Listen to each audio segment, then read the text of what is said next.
My name's Emma Claire Foley. I'm the campaign director for Defuse Nuclear War, which is the campaign within Roots Action that deals with our work reducing the risk that nuclear weapons will be used. And I'm here today teach-in as part of the Teach-In Network, a project within Roots Action that provides an opportunity for people to organize their own events with expert speakers to talk about a wide variety of foreign policy issues, nuclear weapons issues, and not just like a whole range. So we have a great panel here today to talk about what we're calling militarism in the second Trump administration.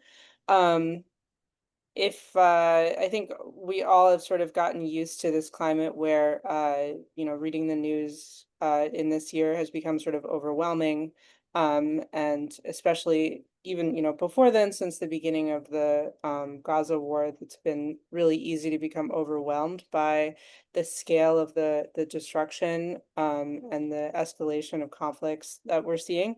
But I think it's important to kind of pause. And the idea behind this event was to kind of take a moment, like a few months into this new presidential administration in the United States, and kind of like do an assessment of what overall has changed about the way that the US manages its military, its kind of military power across the world.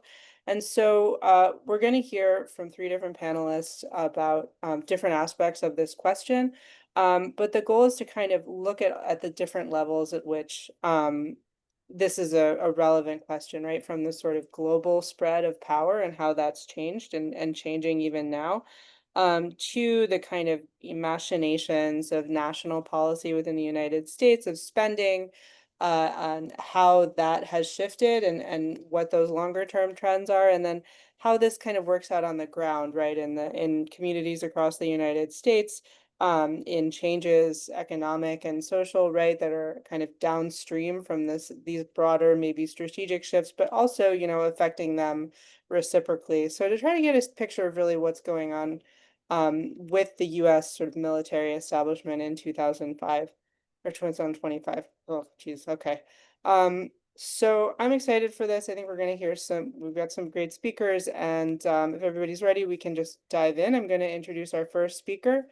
Dr. Van Jackson is a professor of international relations at Victoria University of Wellington in New Zealand.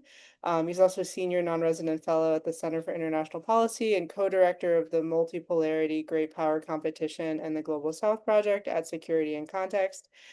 He's the host of the Undiplomatic podcast and the author of the Undiplomatic newsletter. He's written 5 books, most recently The Rivalry Peril, How Great Power Competition Threatens Peace and Weakens Democracy with Michael Brenes. Also Grand Strategies of the Left, The Foreign Policy of Progressive World Making. So we're going to hear, I'm excited to hear from Van about kind of his perspective on this question. Van, take it away whenever you're ready. Yeah, thank you. So I'll start with kind of the biggest of pictures, the zoom out perspective, if you will, and try to make sense of our moment in a way. So we're all probably familiar with like the greatest hits of American militarism since Trump 2.0 came to office. Just like the wave top descriptions, $1 trillion Pentagon budget, right? 54% of which has gone to private sector contracts. On Israel, it's almost impossible to be worse on Gaza than Biden, but Trump kind of is, In the past 6 months, he's authorized $3 billion in weapon sales, $7 billion more planned in sale of guns and bombs and missile like technology, like associated systems. The Trump administration reversed the Biden administration's hold on using 2,000-pound bombs, and the Trump administration revoked the National Security Memorandum 20, NSM 20, which had, I mean, it's feckless, but it had required certifications from countries that receive US weapons that like they were using them in line with international law, which is uh, becoming a bit of a joke, but like at least the memorandum requirement was there. It's no longer there. The Trump administration rescinded it. And then, of course, the U.S. and Israel have launched bombing campaigns of Iran The US still has troops in every Middle Eastern country except for Iran and sort of Yemen, depending on how we count it. Trump famously has an ongoing threat to annex Greenland, the Panama Canal. It's possibly a troll, but even Canada. And then he's leveraging tariffs. Like we saw this week, right? On EU countries to get a vague commitment, or he got a vague commitment for, quote, hundreds of billions of dollars of arms sales to Europe, which is going to require imposing austerity on European governments in order to pay for it. And in the UK, that already is happening. In East Asia, interestingly, not a lot has changed, and that's a terrible thing, right? From the previous administration, because we have somewhere around 80,000 troops in the region as part of a kind of containment or China encirclement strategy. In the Pacific Islands region, which is apart from East Asia, next to it, a military buildup is happening in Guam and Micronesia, which are in fact colonial relations of the US that we're exploiting as part of our military strategy. They can't resist our military buildup because they don't have self-determination for the most part. And all of that was going on before Trump. All of that is going on now during Trump. And we have to add ICE to this, of course, right? ICE is Trump's secret police, effectively putting the Proud Boys on the payroll now. But the thing to really stress about that is that the domestic security state is now assembling a global security archipelago of internment camps, which is a kind of remix version or an interpolation of the black sites that the Bush administration used in the war on terror. So that is like a partial list of nightmares. That list of nightmares was happening under Biden and Obama to a large extent, but Trump is kind of pushing it in certain areas, right? He's pushing it on Gaza, he's pushing it on Iran, he's pushing it on, of course, ICE and on larding the military industrial complex, which I think is actually the most important and consequential one of these things. But otherwise, this list of nightmares is kind of a bipartisan continuity. And then the question becomes, because of that, like, why is this happening? Right. And I think for that, we got to briefly conceptualize what the national security state thinks it's doing under Biden versus Trump. And my shorthand distinction for this would be like a liberal primacy versus an imperialist primacy as US grand strategy. So for more than 40 years, US grand strategy has come closest to what security scholars would refer to as primacy. It's an ideal type like model of grand strategy. Primacy is a zero-sum strategy of structural domination, and it has three key attributes, right? One is it requires an extreme imbalance of power in the world system, favoring the US. Two is it prioritizes other great powers as the foremost threat to worry about. And then three, it insists on containing or diminishing even hypothetical challenges to US power hoarding, even if it means using force, even if the rising power is an ally. So think like Japan in the 1980s in the Yellow Peril, right?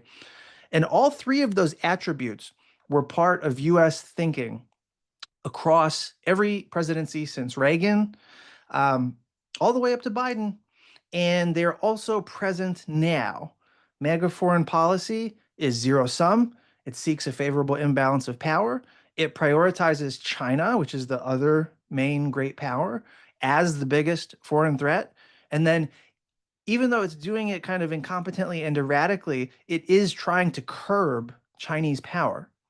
So, what's different, I guess, is that MAGA foreign policy has more going on in it than just these primacy features, right? So, with most past presidents, primacy was dressed up in liberal rhetoric and alliances and multilateral institutionalism, but it still had these three key attributes at its core: favorable imbalance of power, great power threats, keeping rising powers down, right? With Trump, the liberal adjective on primacy is obviously gone. We don't even pretend to have it. And in place of that adjective is imperialist geopolitics. So the aims of a primacy grand strategy are kind of being kept alive or tended to by the national security state, by think tankers, by a lot of members of Congress. But on top of that, Trump is doing, not by design, I think by, happenstance, like he's doing a classical imperialist foreign policy. And the reason I can say that is because, again, like with primacy, we can kind of identify what are the objective features that we look for in an imperialist foreign policy. Well, territorial expansionism, rewriting international rules, carving out spheres of influence with other great powers where you collude together, not to just cooperate, cooperation is good, but to dispossess or exploit third parties, right? And then crucially, in an imperialist foreign policy, what Kwame Nkrumah would have called neocolonialism, which is dictating terms of unequal exchange about trade, about finance, about resource extraction with smaller, weaker powers. And that is, in fact, most of the powers in the world relative to the US. So that's what we could call an imperialist foreign policy. That's what we're seeing in spades from Trump, even though he's just kind of like a racist vessel for other interests. And even though a lot of that stuff was going on before Trump, now it's being elevated to a kind of doctrine, like it's being intellectualized and it's being put in service of a white nationalist order building project at home and abroad. And you would think that like the national security state people would chafe at that. And I think like at a rhetorical level, maybe they do, but the national security wonks they've latched onto like a phrase. I've seen them write about this to fit what they do in with this imperialist doctrine, which is minerals for military assistance. So you let us extract your natural resources or dispossess your land, and then we provide you with military assistance or tariff relief or funding for an ICE prison. And that's happening on pretty much every continent, and it's happening in the Pacific Islands too. And then the question becomes, of course, like, why, right? I think this is all a morbid symptom of a crisis of capital accumulation and of declining American hegemony. And I'll explain what I mean by that because it sounds very big. But like that cause, right? A crisis of accumulation and declining hegemony, that cause of our current militarism, it predates Trump, and it's actually what gives rise to Trump. Like those are the conditions that Trumpism is kind of responding to in a way and accelerating. And so I didn't bring the charts with me, but we have had in the capitalist world system for decades a secular decline in global growth, right? Even though we've had record level amounts of productivity since the 1970s. And then we reached a point in the 2000s where what we called neoliberalism now could no longer tell a win-win kind of positive sum story about the global economy. And the financialization of the economy, which was a direct response to the declining growth rates of the 70s, it led to a series of speculative bubbles and financial crises, the latest of which, or the biggest of which, was the 2008 global financial crisis, which is something we still haven't recovered from, right? So why am I talking about that in a, discussion about militarism? The reason is because even aside from what the national security state thinks it's doing, there are two like major tributaries feeding American militarism, and they are both downstream of a crisis of capital accumulation. So one is that I think we know this. America is the land of surplus capital, of wealth hoarding. Since the financial crisis in '08, venture capital firms have had like fewer and fewer places to put their tens, hundreds of billions of dollars that showed the promise of unicorn level returns on investment. At some point, they realized that investing in, you know, apps isn't going to do it, right? And so a low growth world has no place to stash your cash that's surplus. So all the tech VCs, venture capital firms, they bet on Uncle Sam, right? Their surplus accumulation has been going more and more into the military industrial complex. And that's Anduril. That's SpaceX. That's OpenAI. That's Palantir, whose valuation has gone up 400% in the last 7 months, right? That's also what all the AI hype ultimately is. Like AI is channeling $500 billion of VC investments, and it's not even a profitable technology for the most part, right? The caveat to that is unless you sell it to the Pentagon and to ICE and the IDF, because they'll buy it, right? Now, if the super rich capitalist class thinks it can make money off of the national security state and off of military Keynesianism, do you think that your country is more or less likely to be predatory warmongers? And I think it's a rhetorical question, right? I think the verdict is in.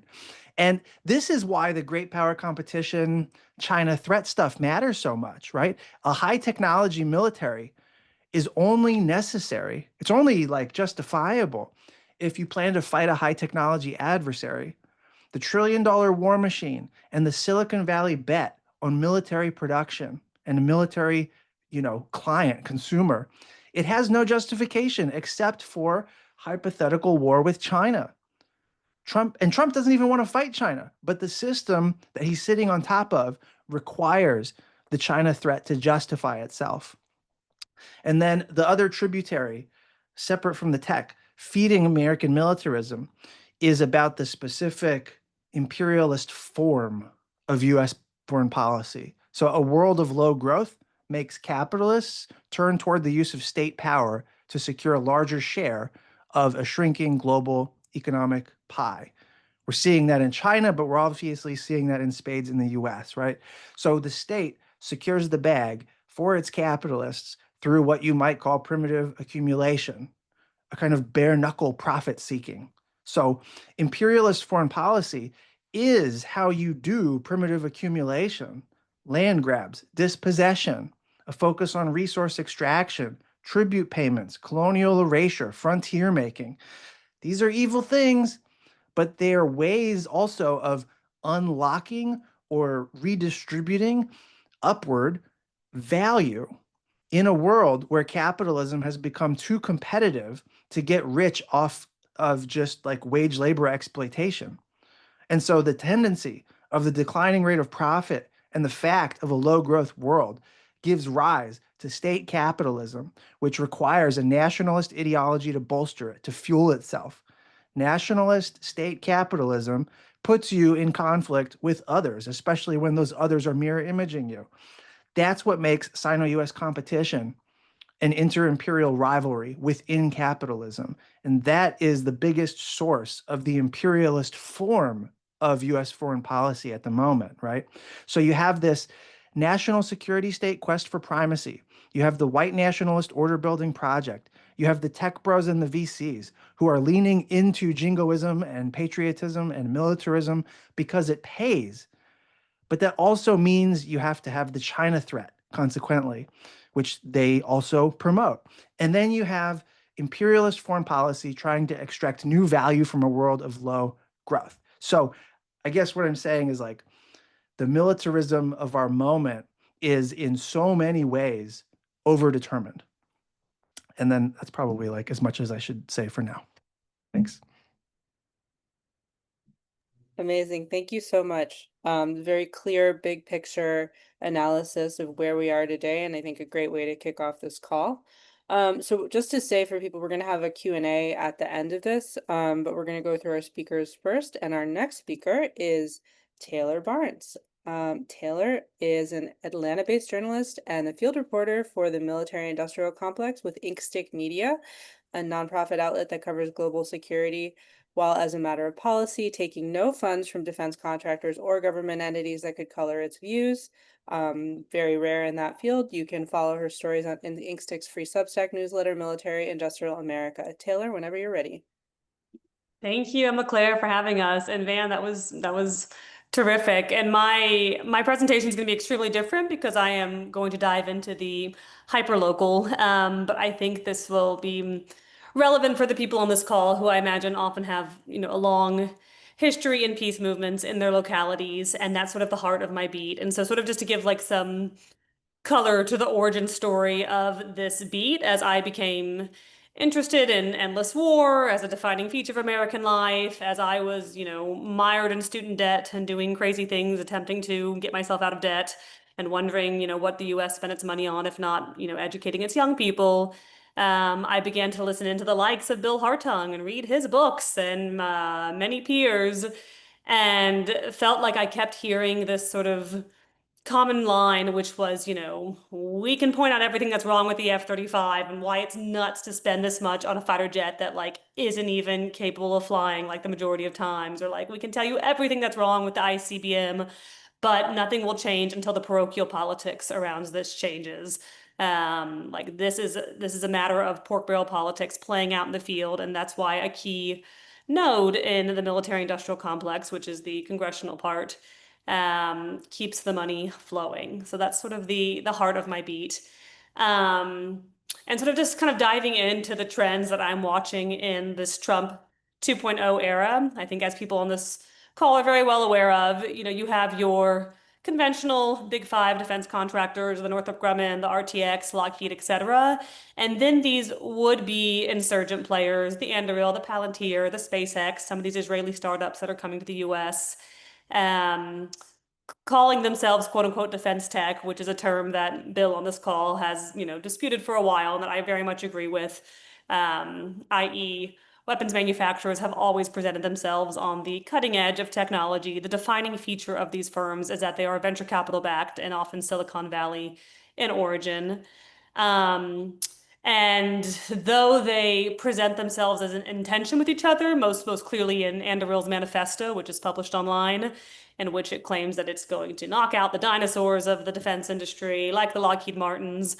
My prediction, my expectation, I imagine it's shared by many people here, is that everybody is going to do quite well in the Trump era and the era of the $1 trillion Pentagon budget.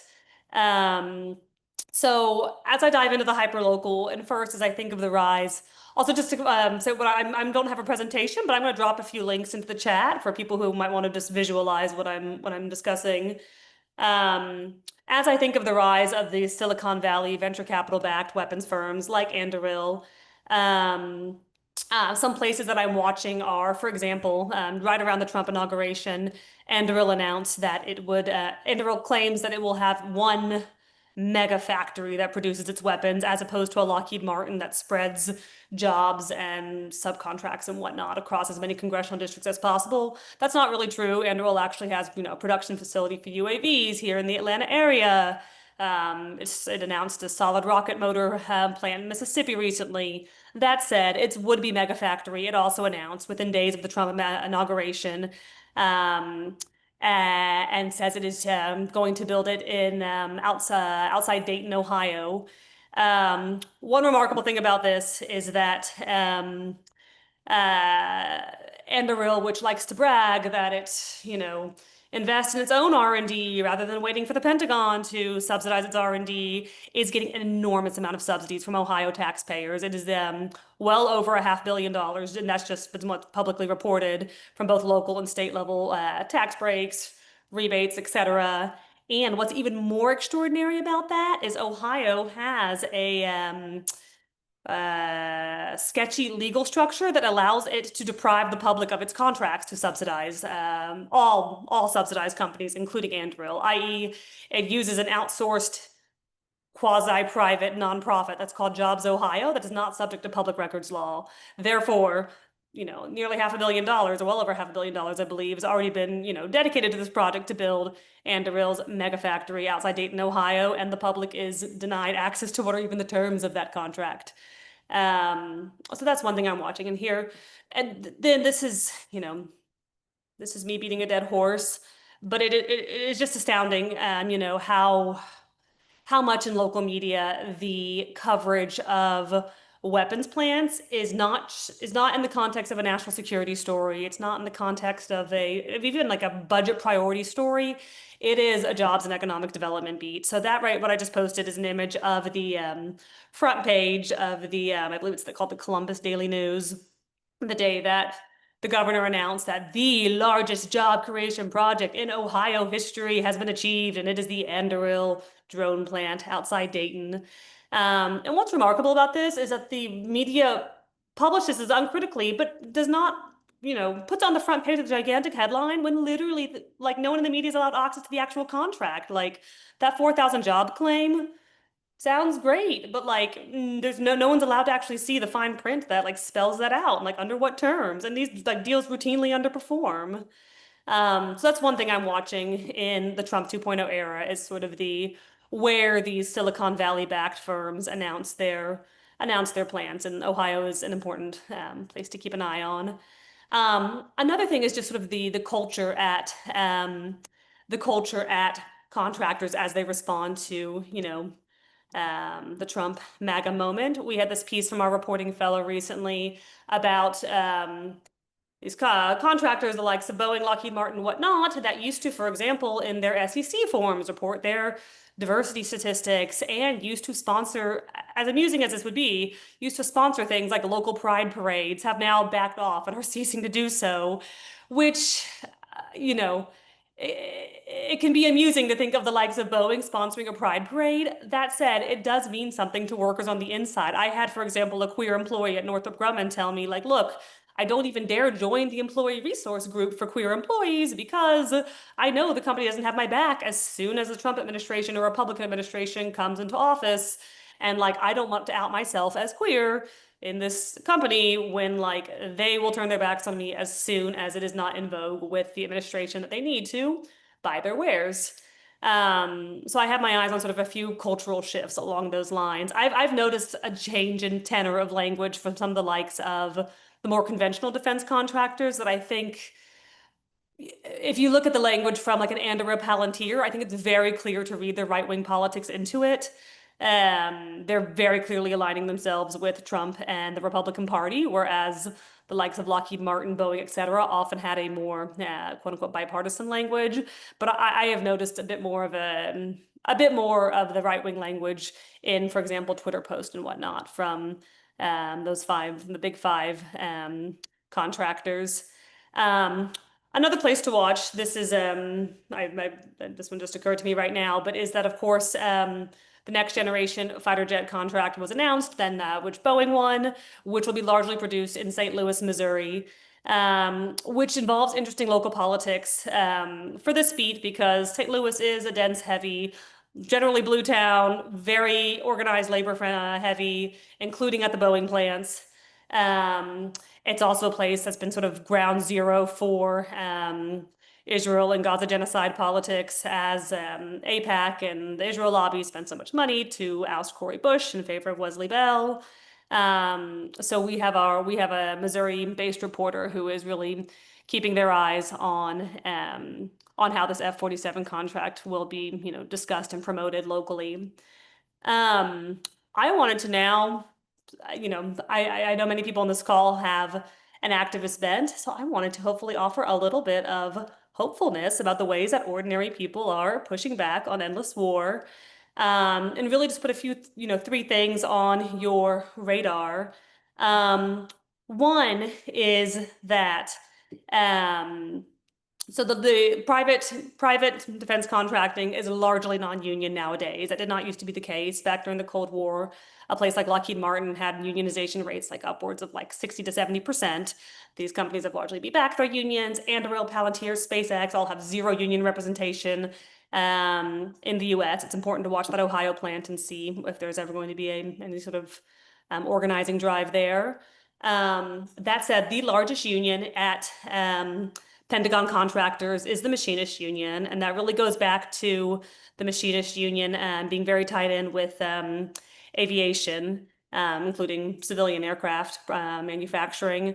And last year, right before the election, at the urging of a retiree in Connecticut at Pratt & Whitney, which makes engines for both military and civilian aircraft, the Machinist Union undertook an extensive report of essentially how their union could transition into the green jobs era. So such an era did depend on Democrats probably winning the White House. That said, it's a pretty it's a pretty remarkable move forward in the union that and rather the report does not say anything along the lines of we are demilitarizing, we are exiting the defense industry.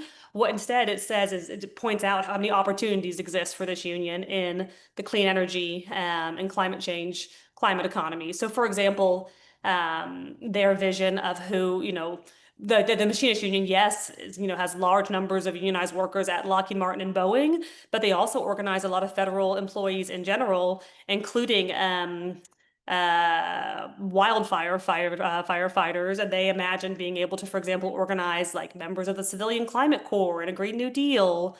So I point this out. Similarly, the United Auto Workers at least has announced a just transition working group. Again, these are very uphill. That said, I think it is meaningful to hear organized labor, though they are a small minority of the private defense contracting workforce, speaking about what we, back in the Cold War would have been called economic conversion. This one is very, very special to me because I report often in Utah. Um, so the wealthiest religious organization with very much basically no comparison in the US is the Mormon Church, i.e. the Church of Jesus Christ of Latter-day Saints. And this only came to light in recent years thanks to a whistleblower from the investment arm of the church, several investigative reporters, etc. And in a first, a group of activist Mormons motivated by the genocide in Gaza are targeting the investment arm of the LDS Church with a letter writing campaign. They have said they've already sent 250 letters straight to Ensign Peak Advisors, which is the investment manager for the Mormon Church, calling on it to divest from several companies targeted by the boycott, divestment, and sanctions campaign. And just to back up, the reason why this is significant is that most churches have long since not invested in the likes of a Lockheed Martin or Boeing or Northrop Grumman, which we've also discussed in our reporting. But because Ensign Peak and the LDS Church largely hid its finances, by the time it was forced by the SEC to start reporting them publicly, it actually had those stocks in it and will publicly say awkward things like, oh, much of our investments is in broad portfolio funds. Don't read too much into it, even though most churches actually do very carefully manage what they call quote unquote the sin screens of their investments. So I find this very successful. I find this very interesting because Utah has had some important victories in disarmament. Many people on this call may remember the MX battle, in which very crucially the LDS Church came out against a mobile nuclear weapon from the Cold War that would end up being largely scrapped by the Reagan administration. So that's one thing I have my eye on. And finally, this is something that has been in the works. Several grassroots groups in locations that are tied up in what's known as plutonium pit production, so producing the cores of new nuclear warheads for the new nuclear arms race, sued the National Nuclear Security Administration, basically alleging that it had not done a sufficient environmental impact study of the impact of producing new plutonium pits in places like rural South Carolina, Los Alamos, and places tied up in it like Kansas City, Missouri, Pantex in Texas. And a judge agreed and told the NNSA they had to go back to the drawing table and do an extensive, laborious environmental impact study. And what this means is that the public is getting many chances to interface with the national security state, with the nuclear weapons, with the NNSA, and forcing them to listen in mass listening sessions. And frankly, slowing down the process of making plutonium pits, which didn't seem to be going very quickly anyway. But I find this to be, it's remarkable in just the sort of David and Goliath nature of it. I mean, these were tiny watchdog groups, like I said, from rural South Carolina, from Lawrence Livermore in the Bay Area, et cetera, that had this major legal win. And indeed are throwing a speed bump in the new nuclear arms race. So I know people on this call come from a variety of places that indeed have their own tentacles in the military-industrial complex. So please put anything in the chat or send me any story ideas. Thank you. Thank you so much, Taylor. That was really enlightening, and thank you for including the stories of successes as well. We know this is an ongoing battle. So next I'm going to introduce our third and final speaker. William Hartung is a senior research fellow at the Quincy Institute for Responsible Statecraft and an expert on Pentagon spending, the global arms trade, and U.S. nuclear policy. He is the author of Profits of War, Lockheed Martin, and the Making of the Military-Industrial Complex, and the co-author with Ben Freeman of The $1 Trillion War Machine, How Runaway Military Spending Drives America into Foreign Wars, and Bankrupts Us at Home, which is forthcoming. His articles on national security issues have appeared in the New York Times, the Washington Post, the LA Times, Foreign Policy, The Nation, Forbes, The Hill, Defense One, Inkstick, and Responsible Statecraft, all over the map. So, Bill, whenever you're ready, take it away.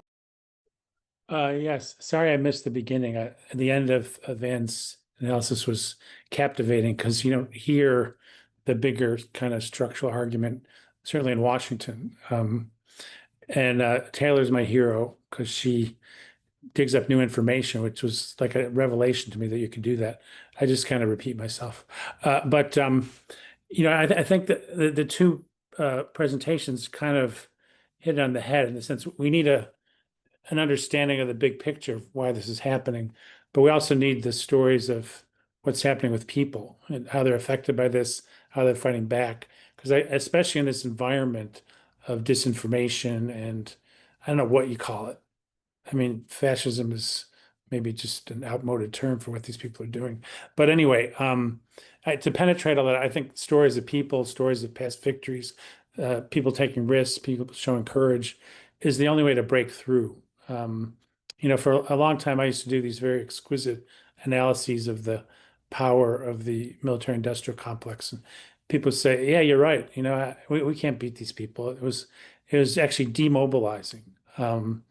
And so I think the point is only to look at it to give us ideas of leverage and how to kind of bust up the system. And of course, we need stronger movements across the board. But I'm hoping that the situation we find ourselves in will drive us together and we'll not just play defense, but create a vision of the kind of society we want to build, even if it's not going to happen tomorrow. Which again is not a very Washington kind of thing, because you got to report what you achieved this year. And if this year, as you quietly built the base for change in the future, you can't put that in a grant report, which is why I'm glad we're speaking to Roots Action. I'm so glad Emma Claire invited me, and she's a wonderful writer, organizer, researcher, which is great because people are like, "Bill, how can you do this?" I'm like, "Well, I'm not alone here. I mean, there's a lot of people doing amazing work. Many of whom will carry on long after I'm, sipping margaritas on the beach. Although I don't drink and I don't like the beach. But anyway, so I would say, we're doing this book, The $1 Trillion War Machine, which I was adamantly against doing when they asked me because I said, I've been doing this my whole life. The world's on fire. I can't disappear and write a book for 2 years. But my friend and colleague, Ben Freeman, I was visiting him and he says, "Hey, Bill, I have this great idea for a book." And it was exactly what the publisher wanted. So I said, "Great, well, we'll do it together." And then ends up this wonderful thing happened, which is Ben and his wife Anna had a baby 3 months after we signed the contract. So I did what I always do when I freak out. I write terrible sentences. So I just poured out all this stuff. Ben helped me fix it.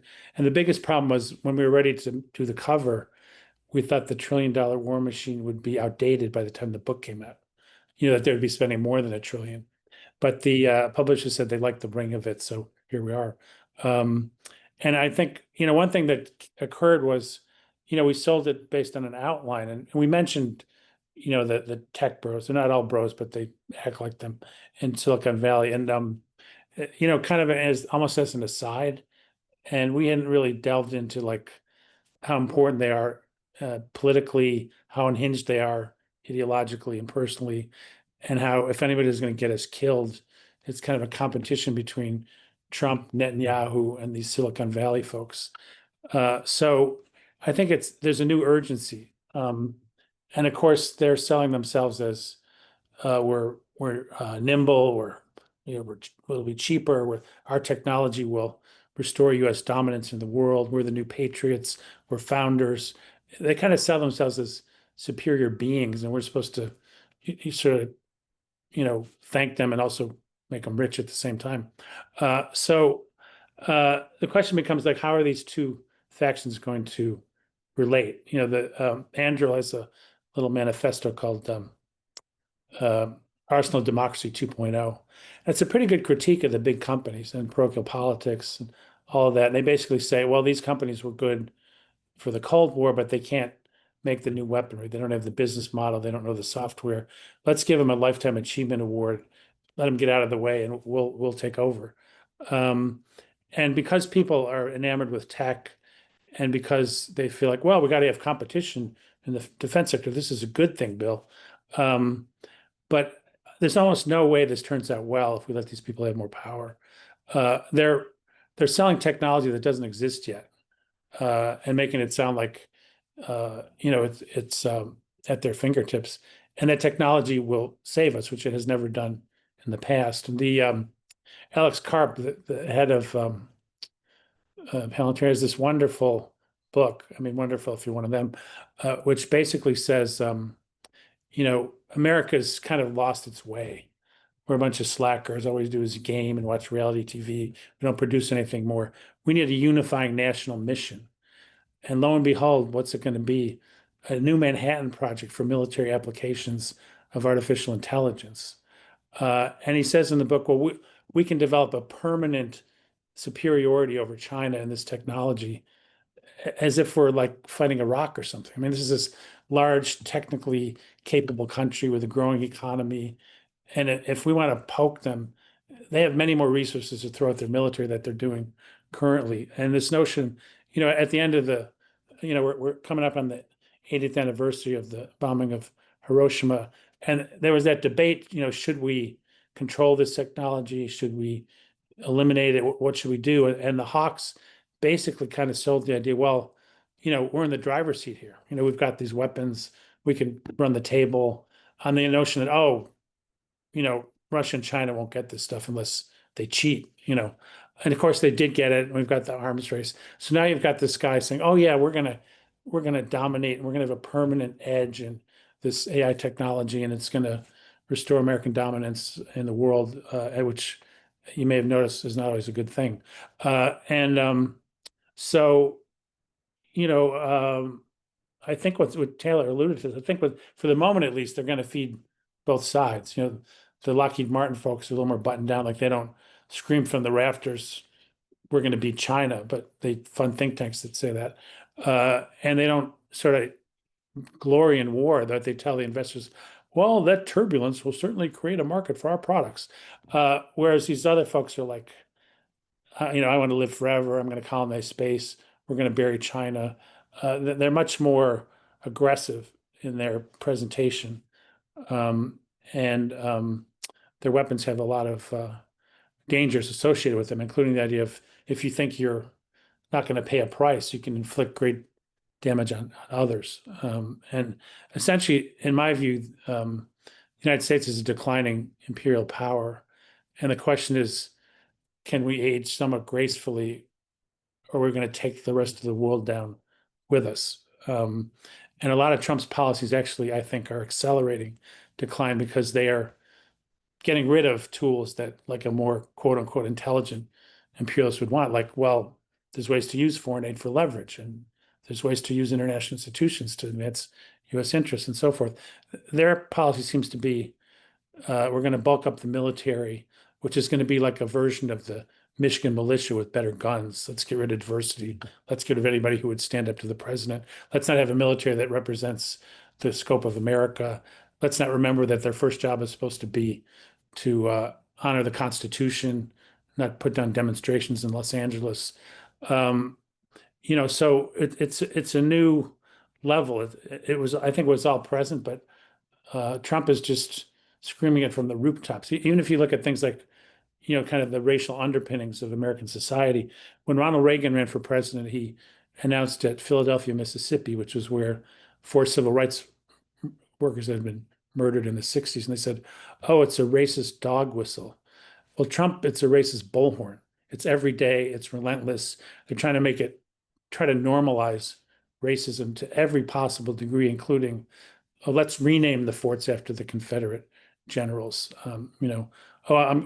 I want to call them the Reds. Even things that seem, and in some ways are secondary, but are indicative of a particular ideology that is particularly, I think, dangerous and, I think not necessarily un-American, but inhumane. It's not what we should be about. So, I think to turn this around, there's certainly the money factor.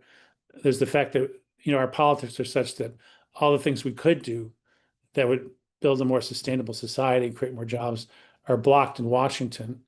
It's, capitalism for the rest of us and socialism for these big companies.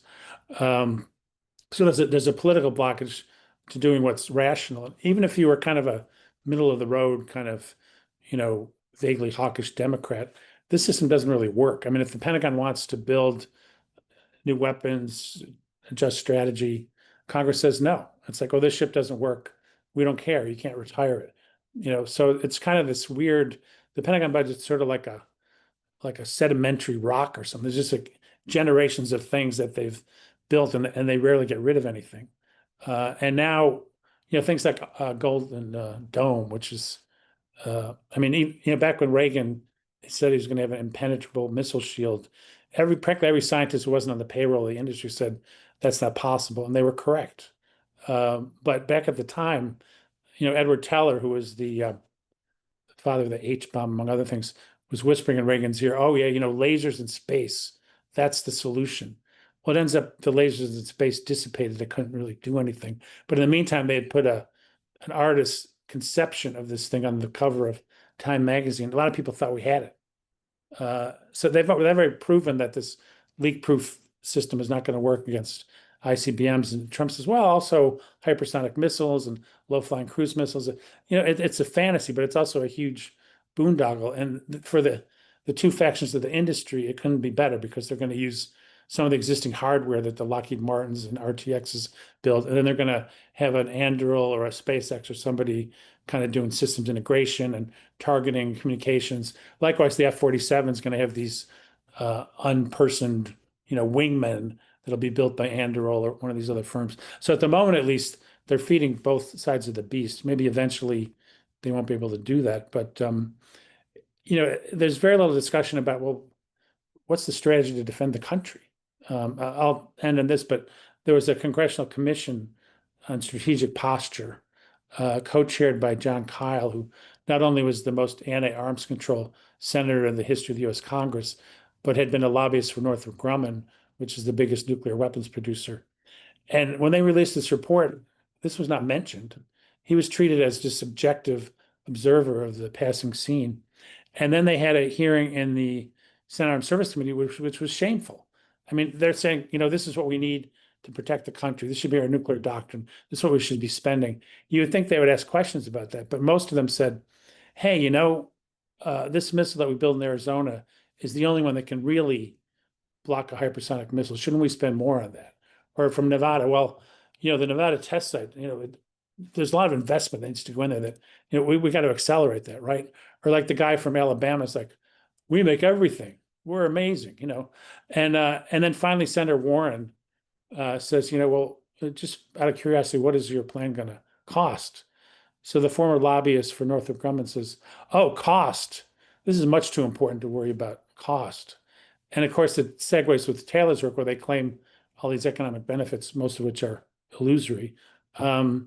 So, it's business as usual in Washington. Like people are like, how do you figure this out, Bill, about the pork barrel politics and the connection? Well, I watched the hearings, like they're bragging about it. But, what would it take to have an actual conversation in the Congress that said, what's the best way to defend the country? It doesn't happen.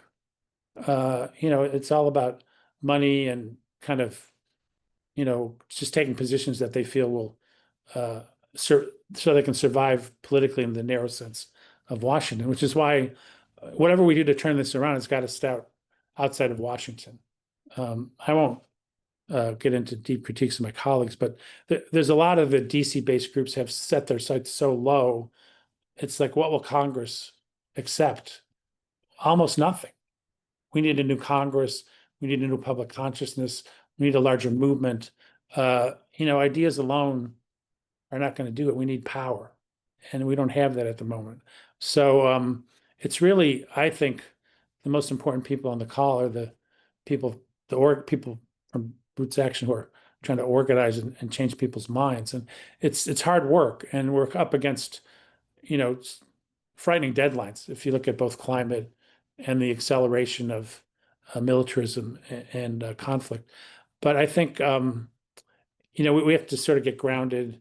We have to fight back. We're going to be driven together across all these different issue areas, not just because they're related, in terms of changing the country, but because we have to defend ourselves from this regime, which is trying to undermine every possible critic. I mean, to me, what they did to the ceasefire movement at universities was like a test run for what they're doing to the rest of us, or what they're doing to immigrants and undocumented workers is what they're going to do to the rest of us. And it's well along. I really will stop. I talk too much, but uh, uh, the year before this was the centennial of the birth of James Baldwin, and there's a Black History library in Harlem, and they had a thing about the public intellectual. And so one of the panelists was a Palestinian woman, and when she spoke the truth, she got death threats. There was a couple African American professors, and they spoke truth to power. They got their jobs were threatened. And then there, here I am sitting in New York, kind of this cranky old white dude. And, I say the same thing, and they call me names, or they say, well, you're pro Putin, you're pro this, you're pro that. So in my darker moments, I'm like, well, at least I'm for something, But obviously, that's not going to fly in the larger picture. But nonetheless, there's different levels of risk for different people and different kinds of activism. And I think we need to support the people on the front lines. We need to take whatever level of risk we're willing to take. Those of us who are more privileged, I think, have to be more vocal, especially now. We have a huge responsibility, and we have to act. A lot of people, I am betting there's tens of millions of people who are just like paralyzed by what these folks are doing. Steve Bannon said years ago, well, it's about muzzle velocity. If you fire 6 bullets at a time, they'll block 2 and the other 4 will get through. And that's kind of what the Trump folks are doing. And nobody has like the answer, but I think unless we pull together, unless we build community, unless we trust each other, unless we get emotion, we're not going to figure it out. And so I am strangely motivated, which is probably a good thing. But I also feel like, these people are trying to occupy my country and the world. I'm not going to let them occupy my mind. I'm not going to get depressed. I'm not going to stop fighting. I'm not going to stop working with these amazing colleagues I have. And I think we can turn this thing around, but it's a long-term fight. And so I think, I noticed in my student days, if we fought a couple of years and we lost, some people would say, well, I tried. And some of us stayed in it. And we need more people to stay in it because, the future of humanity is at stake one way or the other, either whether we survive or whether we build a world worth living in. I mean, it's not just about money and the grind. And I don't even know some of these people, like, what are they going to do with more money? I mean, is greed really a sufficient basis for humanity? So anyway, I'm maybe gone far enough, but all I'm saying is they're on the march, but they can't save capitalism. They can do an amazing amount of damage, and we need to mobilize even at the moments that we don't know exactly what the answer is. We have to get together. We got to fight. We got to stand up. We got to take risks, and we have to trust that we can turn this around. And it's not guaranteed, but it's necessary that we fight this fight. And I'm glad there's people out there doing this because I'm very grateful for every bit of organizing anybody does, because that's really what's going to turn this around. So thank you. Thank you so much, Bill. That was really inspiring. And thank you to all the panelists. This has been a really amazing event. And I feel like I've learned a lot, even as someone who reads and listens to all of your work. So I want to ask, we're going to do a quick plug for the Teach-In Network to just let people know how they can organize events like this in their own communities, for their own groups, like if they'd like to. I know we've seen some interest about that in the chat. And it is 9:02, and I did say this call would end in an hour, but I wanted to ask if the panelists, would be willing to stick around for 5 to 10 minutes of Q&A. You have that time? Not. Yeah, that's fine. Amazing. Thank you so much. So I'm going to introduce my colleague Ryan Black to tell us more about the Teach-In Network, and then we'll go to the Q&A. Thank you, Emma Claire, and thank you to our excellent speakers and to everyone for being here. Teach-ins like this are a useful way to share expert perspectives with our communities and organizing groups, and we want to empower you to organize your own. We started the Teach-In Network as campus protests were being villainized across the country, as Bill just mentioned. And so our goal is to help make organizing a teach-in safe and easy. We provide resources and connect you with vetted expert speakers. The network is comprised of toolboxes that include primers, presentations, videos, and more. And of course, access to experts, many of whom are listed on our website, which I will post in the chat now. Here's a link with many of our speakers who have already agreed and are waiting on emails from us asking them to join a teach-in. We just organized an in-person one in Tucson that's going to be happening in a couple weeks. So I urge you, even if you never have, to take the next step and organize your own teach-in for your local organizing group or student group or whoever you meet with regularly or organize with.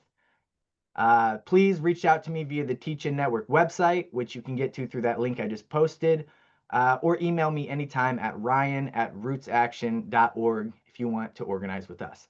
Thank you, and back to you, Emma Claire. Thanks so much, Ryan. So I'm gonna go into the chat. I know I saw a few questions for our panelists. Scrolling up, I think, David, your first question for Van. We can start there, which is your book, Van, has made a great case that the Cold War had numerous bad effects on US domestic society. What impacts is the current hostility toward China having on people in the United States who don't imagine that foreign policy impacts them? Yeah, I mean, so just quickly, I guess, the great power competition framework thing, it's the intellectual basis for this trillion-dollar war machine stuff that we've been talking about. So everything that Taylor was talking about on the ground that is affecting real people, that traces directly back to this idea that these abstractions about the balance of power and like predatory great powers and all that stuff. Like, once again, you don't need a sixth generation fighter aircraft to take on cartels, to bomb the Houthis. You don't even need it for Russia. You only need it for China. It's the only conceivable use case for the $1.7 trillion of nuclear modernization, right? All of it. So all of this death dealing machinery hangs on this notion of great power competition, which is why it's so sticky. But also, like what we document in the book, there's a whole chapter about the political consequences. So like the way we frame it is like great power competition is bad for both political and economic democracy. So political democracy, like far right, the rise of the far right, the political polarization within America, the presence of a formidable external threat heightens polarization. It does not rally around the flag. It doesn't bring us together. If we're already like a very stratified society that's, organized, like the class distinction, the 1%, 99%, and all of that, the foreign threat becomes an excuse to heighten that further. Politicians engage in demagoguery and hawkish outbidding. And the consequence of all of this ends up being not just the resurgence of the far right within American politics, which is obviously what we're seeing, but also spikes in anti-Asian violence. There's like a ton of track record of this since great power competition. It directly caused spikes in anti-Asian violence, almost half of which, the numbers bear this out, is against Asians, not just Chinese, even though it's about China, which is like the racialized element to all of this. And then finally, like, I think, Taylor and Bill know this too well, but like the job multiplier effect from federal spending on the military it's the worst jobs program you could possibly construct, right? It's worse every dollar for dollar. The spending on the military is worse for creating jobs than spending on like almost any other sector of the economy. And on top of that, this modern military bullshit, military spending is capital intensive in the modern world. It's not manpower intensive. So you pour money into the military and it buys more stuff. It's a terrible way to buy more jobs, you know? So, um, I don't know, not good. Lots of ways in which this is bad for normal people, you know? Not good indeed. So we have a question for Taylor. Um, Coming off of your describing some of the successes of this movement, do you have any recommendations for local peace groups, many of whose members are on this call tonight?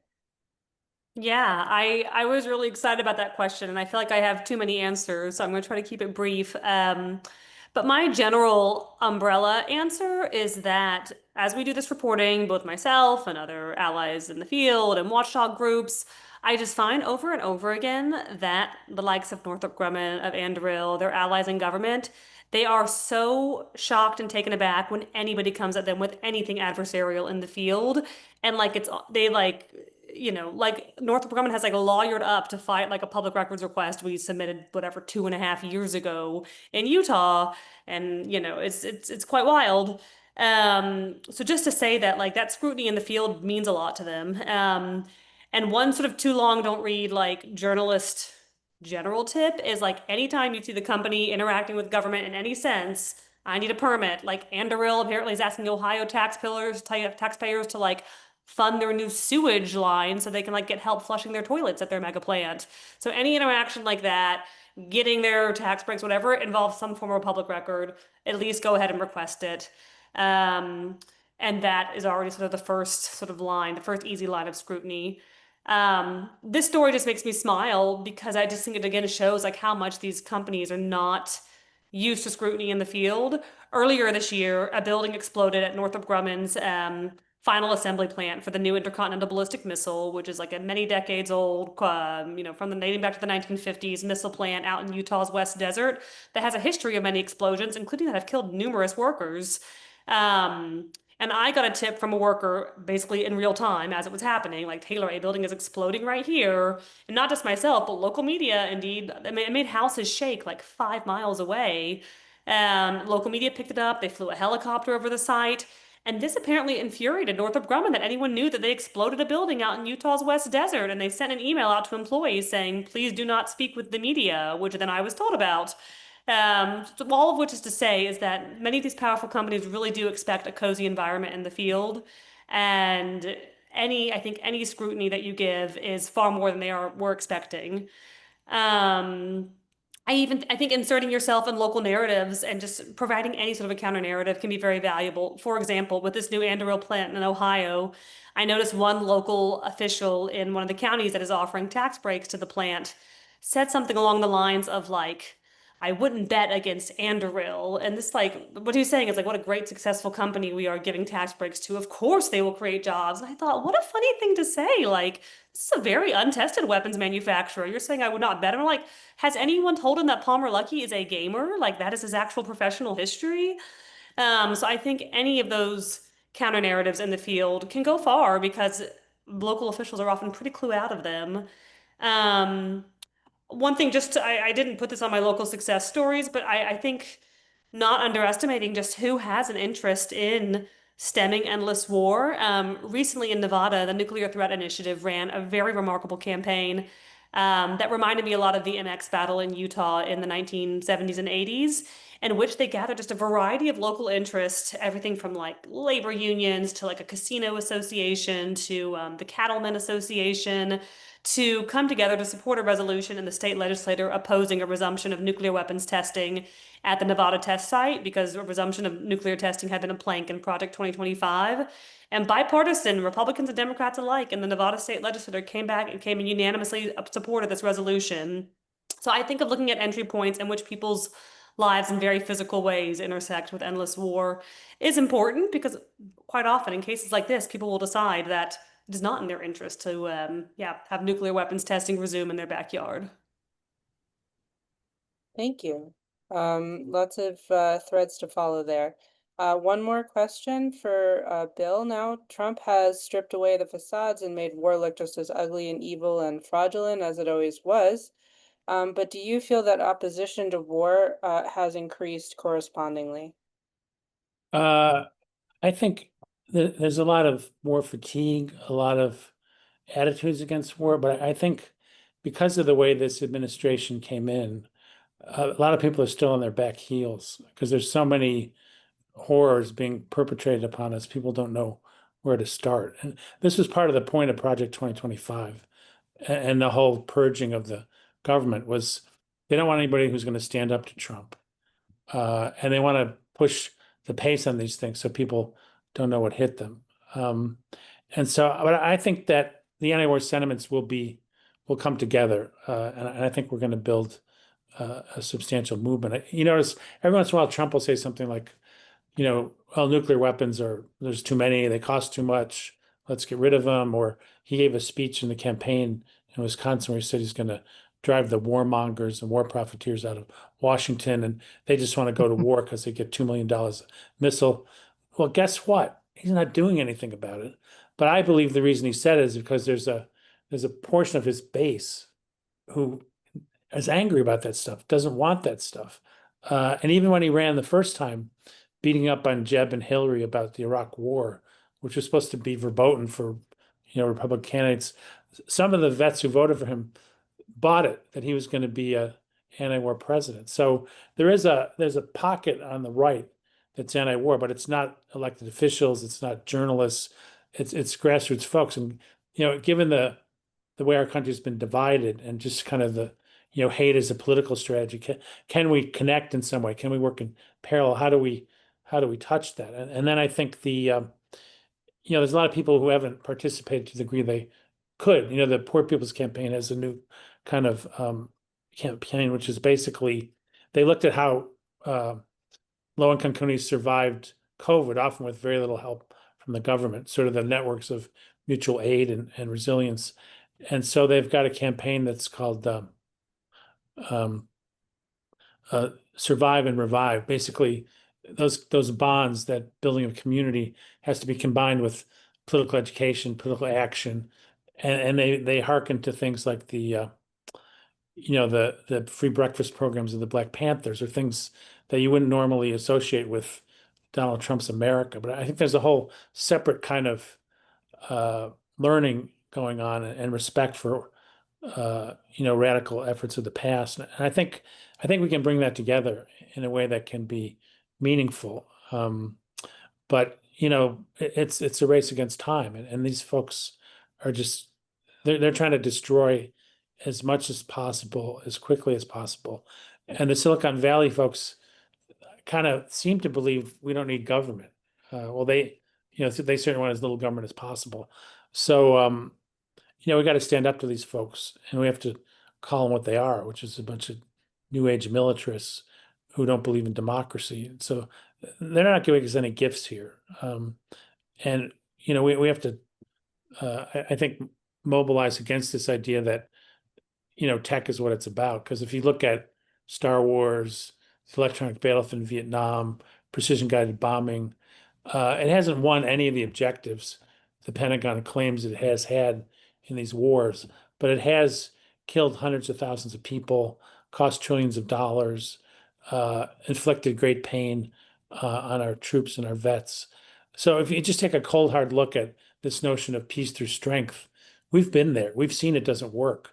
And people have to let go of that kind of ideology and open their eyes and try to build a better society. So I think we have that on our side, but we have this whole history and all this baggage to work through. And I think it's going to take a certain amount of tolerance of difference in the resistance, that not everybody's going to be on the same exact page in terms of what to do, how far to go, but we can respect that and find ways to work together. So, of course, this is from a guy who mostly sits at his computer, so you might want to talk to some organizers as well.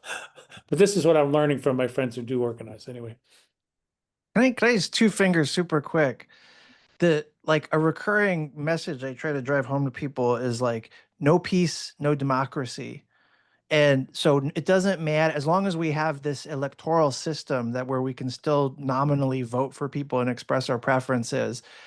If our representatives, who are, in fact, most of us would be the Democratic Party, if they are fusioned to the national security state and they're like former CIA case officers and now they're senators and that kind of stuff, it doesn't matter Like, we will never have democracy in any meaningful way outside of the ballot box.